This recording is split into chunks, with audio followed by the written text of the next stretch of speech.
Friends, आज हम Charles law को जानते हैं। चार्ल्स लॉ को first of all volume temperature law भी बोला जाता है। इसकी स्टेटमेंट क्या है? At fix pressure the volume of a definite mass of a gas is directly proportional to the absolute temperature. कि अगर हम प्रेशर को फिक्स करें, कि कांस्टेंट प्रेशर रखें, तो जो वॉल्यूम होगा ना वो डायरेक्टली प्रोपोर्शनल होगा टेम्परेचर के ऊपर। यानी अगर हम टेम्परेचर को इंक्रीज़ करेंगे तो वॉल्यूम भी इंक्रीज़ होगा, और जो अगर हम वॉल्यूम को इंक्रीज़ करें तो टेम्परेचर भी इंक्रीज़ होगा। इसका एक डायरेक्ट रिलेशनशिप बनता है। अगर मैं बात करूं कि इस प्रोपोर्शनलिटी कांस्टेंट को हटा दूं और यहाँ पर एक कांस्टेंट ला दूं, जैसा कि के होता है, बोल्स लॉ में हमने पढ़ा था, v इज़ इक्वल टू के टी हो जाएगा।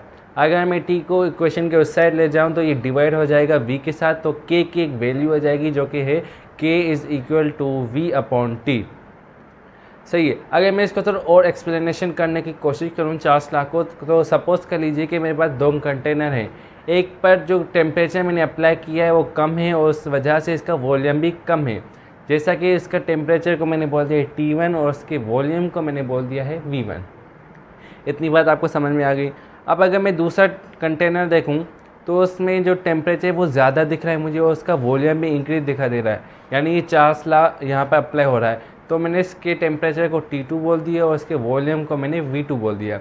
अब इन दोनों इक्वेशन को कंबाइन करके देखूँ V1 T1 और V2 T2, और इस इक्वेशन में अप्लाई करूँ K is equal to V upon T, तो यहाँ पर अगर मैं K की वैल्यू 1 रखूँ तो ये इक्वेशन मुझे इस तरीके से मिल जाएगी कि V1 upon T1 is equal to V2 upon T2, और इसी इक्वेशन को हम चार्ल्स लॉ इक्वेशन बोलते हैं। So this is the Charles law, बस एज इट। तो अगर मैं इसके ग्राफिकल रिप्रेजेंटेशन की बात करूं तो सब फर्स्ट ऑफ ऑल मैं इसका केल्विन में ग्राफ बनाता हूं, तो ये इस तरीके से स्ट्रेट बन जाएगा ज़ीरो से, यानी चेंज टेम्परेचर के चेंज होने से वॉल्यूम भी चेंज हो रहा है।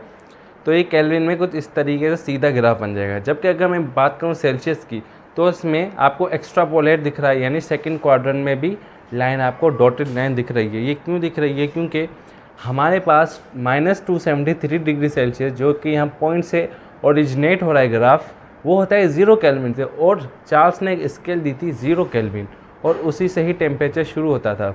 यानी 0 केल्विन से स्टार्ट है टेम्परेचर फर्दर, यानी हमें 0 केल्विन से ग्राफ बनाना है, और 0 केल्विन हमारे पास है -273 डिग्री सेल्सियस है।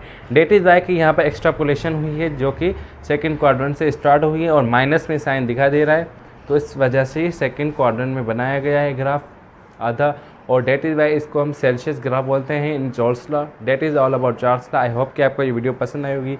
उन्हीं वीडियो को लाइक करना, शेयर करना और चैनल को ज़रूर सब्सक्राइब करना। Thank you.